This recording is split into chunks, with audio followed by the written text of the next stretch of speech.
3 heures d'écran par jour en moyenne pour les enfants, ça, c'était avant Kodomo.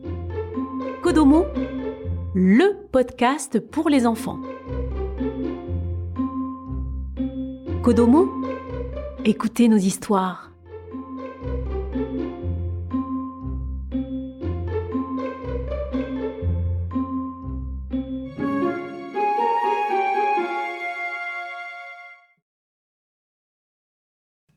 Loi d'or.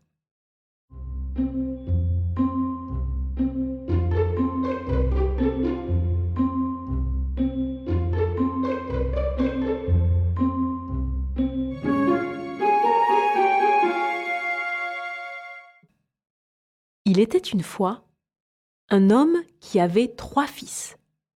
Le plus jeune avait été surnommé le bêta et était la risée de tout le monde. Ses frères le prenaient de haut et se moquaient de lui à chaque occasion. Un jour, le fils aîné s'apprêta à aller dans la forêt pour abattre des arbres. Avant qu'il ne parte, sa mère lui prépara une délicieuse galette aux œufs et ajouta une bouteille de vin pour qu'il ne souffre ni de faim ni de soif. Lorsqu'il arriva dans la forêt, il y rencontra un vieux gnome gris. Celui-ci le salua, lui souhaita une bonne journée et dit : « Donne-moi un petit morceau du gâteau qui est dans ta poche et laisse-moi boire une gorgée de ton vin, car j'ai grand faim et grand soif. » Mais le fils, qui était malin, lui répondit : « Si je te donne de mon gâteau et te laisse boire de mon vin, il ne me restera plus rien. Passe ton chemin. » Il laissa le bonhomme là où il était et il s'en alla. À peine commença-t-il à abattre un arbre que la hache glissa et lui entailla un bras, si profondément qu'il dut rentrer chez lui pour se faire panser.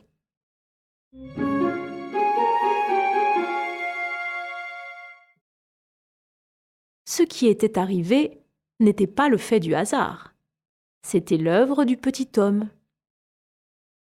Un autre jour, le deuxième fils partit dans la forêt. Il avait reçu de sa mère, comme son aîné, une délicieuse galette et une bouteille de vin. Lui aussi rencontra le petit homme gris, qui lui demanda un petit morceau de gâteau et une gorgée de vin. Mais le deuxième fils répondit d'une manière aussi désinvolte que son frère aîné : « Si je t'en donne, j'en aurai moins. Passe ton chemin. » Il planta le petit homme là et s'en alla. La punition ne se fit pas attendre. Il brandit sa hache 3 ou 4 fois et son tranchant le blessa à la jambe, si gravement qu'il dut être transporté à la maison. Peu de temps après, le bêta dit : « Papa, laisse-moi aller dans la forêt. Moi aussi je voudrais abattre des arbres. Tes frères se sont gravement blessés. Et toi, tu n'y connais rien dans le métier de bûcheron. Maladroit comme tu es, il vaut mieux ne pas essayer. » Mais le bêta insista et son père finit par céder. « Vas-y si tu y tiens. L'expérience te rendra plus sage. » À lui, sa mère donna une galette faite d'une pâte préparée à l'eau et cuite dans les cendres et une bouteille de bière aigre. Le bêta arriva dans la forêt et y rencontra le gnome vieux et gris qui le salua et dit : « Donne-moi un morceau de ton gâteau et laisse-moi boire de ton vin. J'ai si faim et si soif. » « Je n'ai qu'une galette cuite dans la cendre et de la bière aigre, » répondit le bêta. « Mais si cela te suffit, asseyons-nous et mangeons. » Ils s'assirent et le bêta sortit sa galette qui soudain se transforma en un somptueux gâteau et trouva du bon vin à la place de la bière aigre.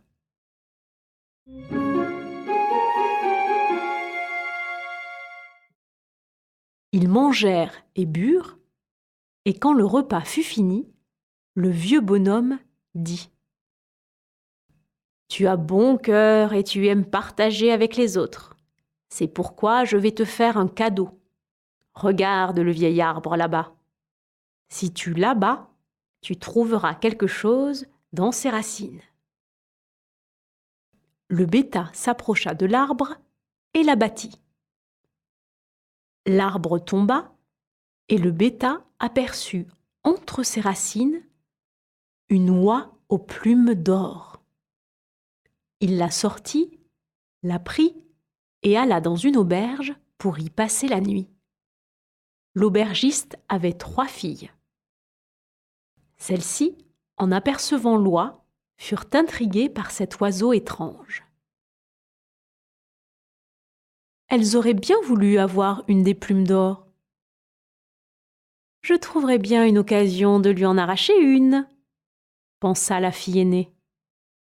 Et lorsque le bêta sortit, elle attrapa l'oie par une aile.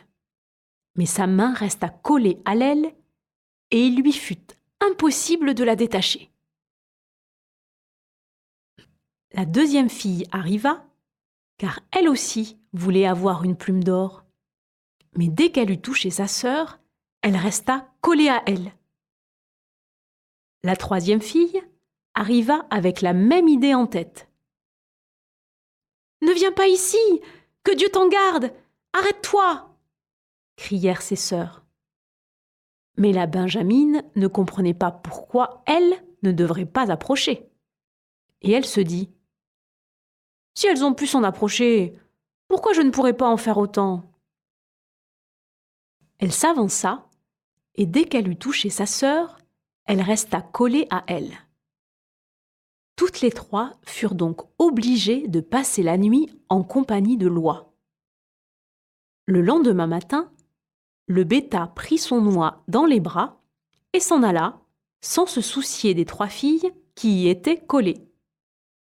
Elles furent bien obligées de courir derrière lui, de gauche à droite et de droite à gauche, partout où il lui plaisait d'aller. Ils rencontrèrent un curé dans les champs qui, voyant ce défilé étrange, se mit à crier : « Vous n'avez pas honte, impudente, de courir ainsi derrière un garçon dans les champs ?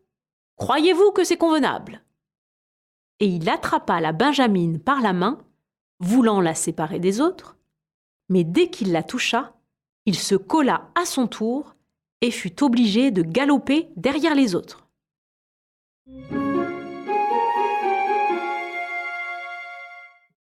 Peu de temps après, ils rencontrèrent le sacristain.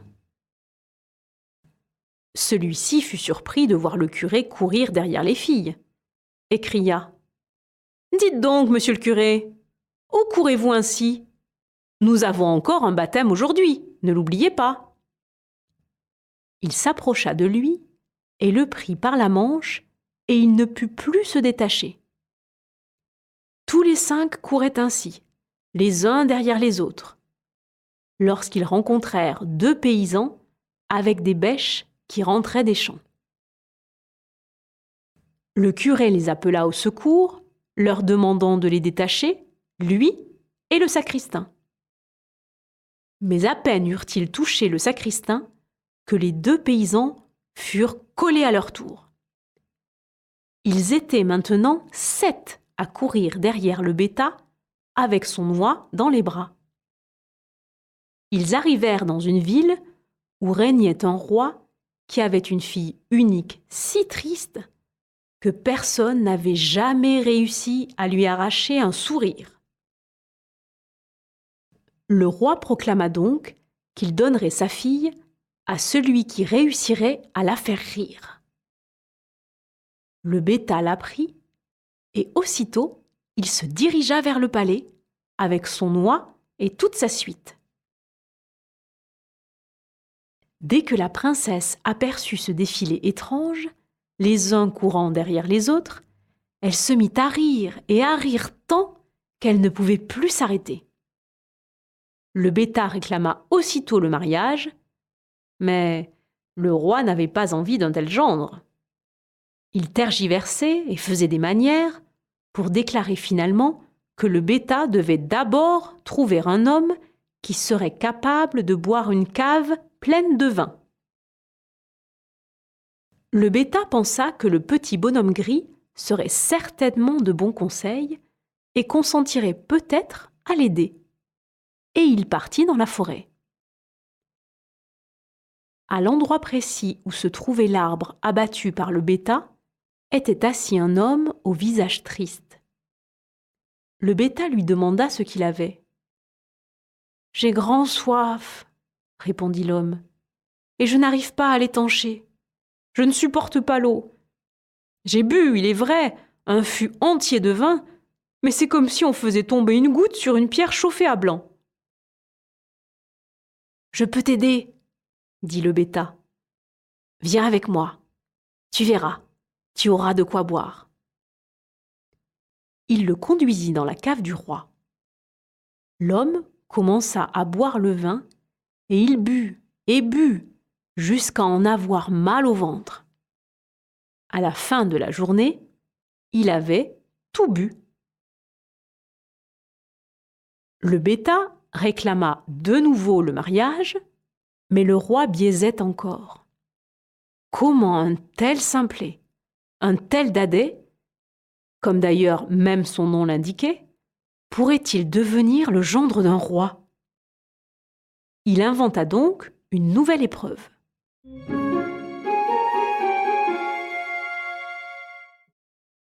Le bêta devrait d'abord lui amener un homme capable de manger une montagne de pain. Le bêta n'hésita pas une seconde et partit dans la forêt. À l'endroit habituel était assis un homme qui serrait sa ceinture avec un air très contrarié. « J'ai mangé une charrette de pain, mais à quoi bon quand on a faim comme moi ? Mon estomac est toujours vide et je dois toujours serrer ma ceinture. » Le bêta fut très heureux de l'apprendre et lui dit gaiement « Lève-toi et suis-moi. Tu verras, tu mangeras à satiété. » Il emmena l'affamé dans la cour royale. Entre-temps, le roi fit apporter toute la farine du royaume et ordonna d'en faire une montagne de pain. L'homme de la forêt s'en approcha et se mit à manger. À la fin de la journée, il avait tout englouti. Et le bêta, pour la 3e fois, demanda la main de la princesse.